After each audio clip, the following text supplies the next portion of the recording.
Mummy ચા. હા હા બસ પહોંચું જ છું. હા ભાવિન, અમારા ચશ્મા છે ને ઢીલા થઈ ગયા છે હાવ. તો પહેરું ને તો નીચે પડી જાય તો બીક લાગે છે, તૂટી જાય તો તું હરખા કરાવતો આવ. મમ્મી મેં તમને કેટલી વાર કીધું છે કે જ્યારે હું બહાર જાતો હોય ને ત્યારે મને પાછળથી આવી રીતના રોકટોક નહીં કરવાનું. મારા પાસે એકેય કામ નથી થતા. અરે હું તો એટલા માટે કહેતી હતી કે નીચે પડી જાય ને તો તૂટી જશે તો વધારે ખર્ચો થશે એટલે કહેતી હતી. મને હું ખબર કે તને ગુસ્સો આવી જશે. બસ હવારમાં ચાલુ કરી દીધો ઇમોશનલ ડ્રામા. હવે મારે આખો દી કેવો જાય કોને ખબર.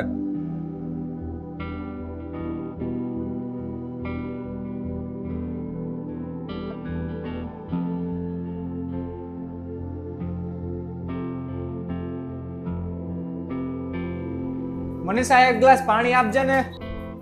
લ્યો પાણી. અને તમને 1 કલાકથી મેં શાક સુધારવા આપ્યું છે, હજી સુધાર્યું નથી? થોડાક જલ્દી હાથ હલાવો.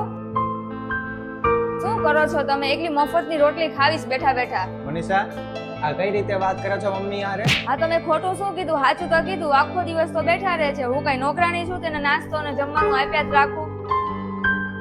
તું નોકરાણી નથી એટલે હું કાંઈ મમ્મી નોકરાણી છે. જો આ ઘરમાં એને રહેવું હોય ને તો એને કામે કરવું પડશે અને બધું કરવું પડશે. એટલે હવે તું ઈ નક્કી કરીશ કે ઈ કામ કરશે કે નહીં કરે એમ. હું કામ કરે ઈ કામ. અરે પણ કરે છે શું? આપણે માથે બોજ બનીને બેઠા છે. તું હવે શાંતિ રાખ અને ચૂપ થઈ જા. તારી હિંમત કેમ થઈ મમ્મી યારે આવી રીતે વાત કરવાની? હા તો મેં ખોટું શું કીધું? તો આમાં સાચું શું કીધું તે? જો આપણા ઉપર બોજ બનીને તો બેઠા જ છે બરાબર, અને કઈ કરતા તો કઈ છે નહીં. તો એના કરતા કઈક કામ કરે તો આપણે રીતે થોડુંક ઘરખું થઈ જાય ને. આપણે જો નોકરાણી રાખવી પડે એના બદલે મમ્મી થોડુંક કામ કરતા આપણે બચત ન થઈ જાય? મમ્મી હું તારી માથે બોજ છે અને નોકરાણી હારે તું સરખામણી કરે છો મમ્મીની? હા તો સાચી જ વાત છે ને, ખોટું શું કહું છું? મને તો ઈ જ નથી ખબર પડતી. મને તો ઈ જ નથી સમજાતું કે તને શું થઈ ગયું છે ને કેવી તું વાતો કરે છો. જે મનમાં આવ્યું ઈ બોલ્યા જા છો. તું બધું ભૂલી ગઈ લાગે છો, કોની હારે કેવી રીતે વાત કરવું ને કોનો કેવી રીતના વ્યવહાર કરવો. એટલે હવે તમે મને શીખવાડશો કે મારે કોની સાથે કઈ રીતના વાત કરવી. અને મને એ નથી ખબર પડતી કે તમને એટલું બધું ખોટું શું કામ લાગે છે કે હું આમને કઈ કહું તો? કેમ નો લાગે ખોટું? મારા મમ્મી છે ઈ. મમ્મી છે એમ તમારા? હા તમારા મમ્મી છે એટલે તમે એને ગમે ઈ કરો તો કાંઈ વાંધો નહીં, અને હું કઈક કહું એટલે તમને ખોટું લાગી જાય. વાહ. એટલે સવારે હું કહીને ગયા તા આમને, અને આજે નહીં રોજ તમે કહીને જાવ છો એ કાંઈ નહીં.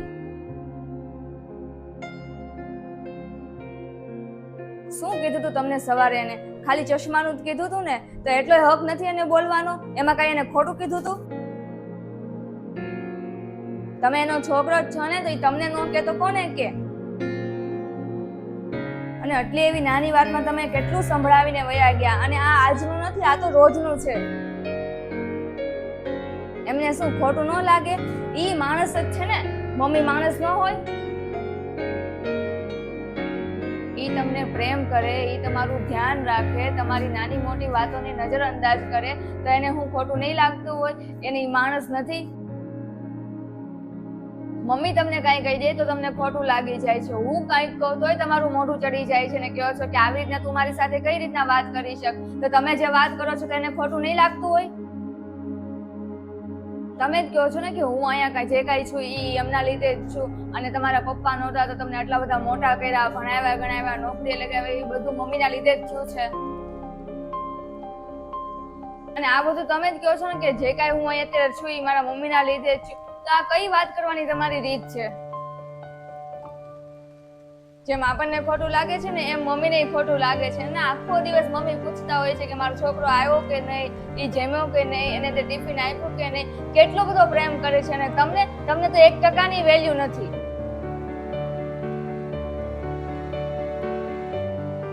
તો ઈ હિસાબે તો બોજ જ ગણાય ને. અને તમે જે રીતના વાત કરો છો એ કઈ ખોટું નથી, તો હું વાત કરું એમાં કઈ ખોટું નથી આ વસ્તુ. અને જ્યાં સુધી તમે આવતા નથી ને ત્યાં સુધી બેઠા રહે છે, અને તમે જ્યાં સુધી જમતા નથી ને એ પહેલા તો એ જમતાય નથી. દવા લેવાની હોય છે તોય નથી જમતા કે નહીં મારો છોકરો જમી લે ને પછી તું જમીશ. પણ છોકરાને તો કઈ મતલબ જ નથી એનાથી. તમારે તો અપશુકન થાય, મૂડ ખરાબ થઈ જાય. કોઈ દિવસ મમ્મીની વાતથી મૂડ ખરાબ કે અપશુકન ન થાય.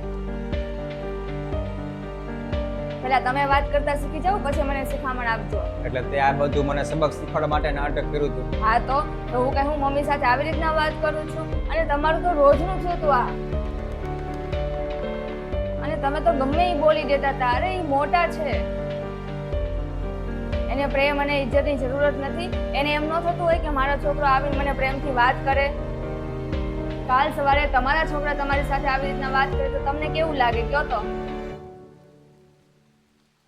સારું લાગશે? તો વિચારો એના ઉપર શું થતું હશે. જો આપણા ઉપર આપણે બરદાસ્ત ન કરી શકીએ ને વાત, તો પછી બીજા સાથે આપણે આવું ન કરાય. તો સાચું કહે છો કે મેં ખોટું કર્યું છે અને હું જ ખોટો છું. મારે મમ્મીની માફી માંગવી પડશે. મમ્મી, મને માફ કરી દેજો કે હું અત્યાર સુધી તમારી સાથે ઘણું ખરાબ વર્તન કરતો આવ્યો છું, અને મને તો હવે એ બધી વાત યાદ કરીને શરમ આવે છે. કામનું ને ઓફિસનું મમ્મી ટેન્શન જ એટલું બધું હતું ને કે હું બધું ભૂલી ગયો હતો કે મારા પરિવારની તે જવાબદારી મારી ઉપર છે. મને ભૂલાઈ ગયું હતું કે હું મારા પરિવારને કાંઈ પણ કહીશ તો એમને ખોટું લાગશે એમ. અને આમ તો હકીકતમાં થાય છે એવું કે આપણે એમનું માન સન્માન કરતા વખતે ભૂલી જઈએ છીએ. અને સમયની સાથે મને એવું થતું ગયું કે તમે બધા ક્યાં જાશો એમ, મારી ત્યારે રહેવાના જ ને, તો હું ગમે એ કહીશ, હાલશે બધું. પણ હું એ ભૂલી ગયો કે તમને બધાને ખોટું તો લાગે જ ને.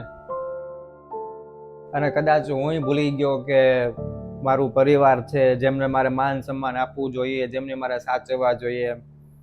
પણ હવે હું માફી માંગુ છું કે મને માફ કરી દેજો કે આજ સુધી જે કાંઈ મેં તમારી સાથે વ્યવહાર કર્યો, હવે હું ક્યારેય આવું નહીં કરું, ક્યારે પણ આવું નહીં કરું. અને ભવિષ્યમાં પણ તમારી દરેક વાત હું માનીશ ને દરેક વાતનું પાલન કરીશ. તારે માફી માંગવાની કાંઈ જરૂર નથી. મારે તો બસ એટલું જ જોવે કે તું મારી હારે પ્રેમથી વાત કર, બીજું કાંઈ મારે નથી જોતું. હા હા, હું હવેથી હંમેશા તમારી સાથે પ્રેમથી જ વાત કરીશ. પણ મને માફ કરી દેજો આજ માટે. ના ના, તારે માફી માંગવાની કાંઈ જરૂર નથી. અને હું તો માં છું. માં તો પોતાના છોકરાઓની ગમે એવી ભૂલ હોય ને તોય માફ કરી જ દે. હા તો મમ્મી, મને માફ કરી દેજો. હા હા, માફ કરી દેજો બસ. નમસ્તે મિત્રો, આ વિડીયો ઉપરથી અમારે એટલું જ કહેવાનું છે કે જે ઘરના પુરુષ હોય છે અથવા તો ઘરના જે કોઈ વ્યક્તિ છે કે જે નોકરી પર જતા હોય છે અથવા તો એમનો બિઝનેસ છે કે કોઈ પણ રીતે બહાર કમાવા માટે જતા હોય, અને એમના જે ટેન્શનમાં એટલું બધું એ ભૂલી જતા હોય છે કે ઘરનો પરિવાર પણ હોય છે, અને ઘરે પરિવારને આપણે કેવી રીતે વાત કરવી, કેવી રીતે સાચવવા, એને સમય આપવો, બધું જ ભૂલી જતા હોય છે. અથવા ભૂલી જાય વાત તો અલગ છે, પણ કદાચ ઘરનો પરિવાર જ્યારે કોઈ સાંજે નોકરીએથી પાછા આવે છે ઘરના પુરુષ, ત્યારે એમને એમની સાથે ખરાબ વ્યવહાર પણ કરતા હોય છે. બોલાવે ત્યારે ખરાબ રીતે જવાબ આપવો, અથવા તો જવાબ ન પણ આપે એવું બધું કરતા હોય છે, અથવા તો એમની સાથે વાત જ નથી કરતા હોતા. તો આવું ન કરવું જોઈએ. અને મારું એટલું કહેવું છે કે કામના સમયે કામ જોઈ લેવાનું, અને ઘરે આવો ત્યારે પરિવારને સમય આપવો જોઈએ. બાકી તમને વિડીયો સારો લાગ્યો હોય તો લાઈક અને કમેન્ટ કરજો.